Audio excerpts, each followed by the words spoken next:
In this video, I'm going to do problems number 1 and 2 from quiz number 3. The first problem says to consider the region bounded between y equals sine of x, y equals 0, so that's the x-axis, x equals 0, that's the y-axis, and x equals pi. Set up an integral, but do not evaluate it, to find the volume of the solid generated by revolving this region about the y-axis. Okay, so I've drawn the picture down here. We're going to revolve this region here around the y-axis.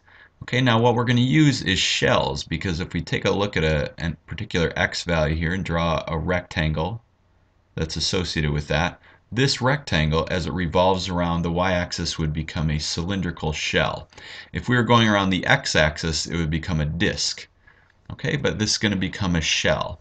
So how do we find the volume? Well, we use the volume for cylindrical shells, the volume formula, which is the integral from a to b of 2 pi x times f of x minus g of x dx.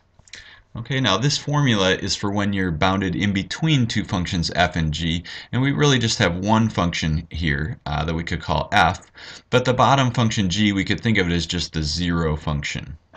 Alright, so if we're going to plug this into, plug the numbers in for this particular problem, we would be integrating from 0 to pi of 2 pi x times f of x, which is sine of x, minus 0. So I'm not even going to write the minus 0. And since we don't have a g, I guess we don't need parentheses either.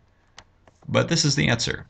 Okay, this is the volume, the formula for the volume of the solid revolution using shells. All right, now the second problem has part A and B. It says to consider the curve y equals x cubed between x equals 1 and x equals 2. Set up an integral, but do not evaluate it, to find the arc length of this curve. So what we're trying to do is find the length of this blue line segment here.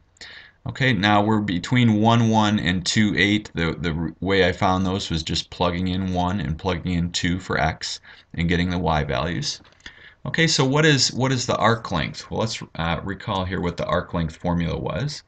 The arc length is the integral from a to b of the square root of 1 plus f prime of x squared dx. So for this particular problem, we will be integrating from 1 to 2, and underneath the square root we have 1 plus f prime of x. Now our f of x is x cubed, so f prime of x would be 3x squared, and then we square that dx.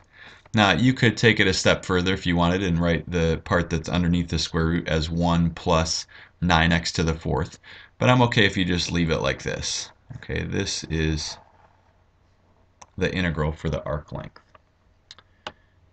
And in part B, we take the same curve, and the question is to find the surface area when this curve is revolved about the x-axis. Now I'm not even going to attempt to try to draw this here, but you can picture this this curve here revolving around the x-axis and sweeping out a surface, and the question is, what is the surface area of that surface?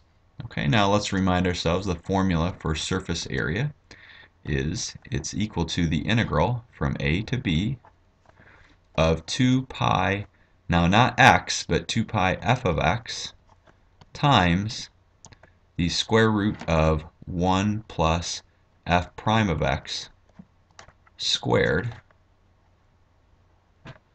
dx. So for this particular problem, the surface area will be the integral from 1 to 2 of 2 pi times our f of x, which is x cubed.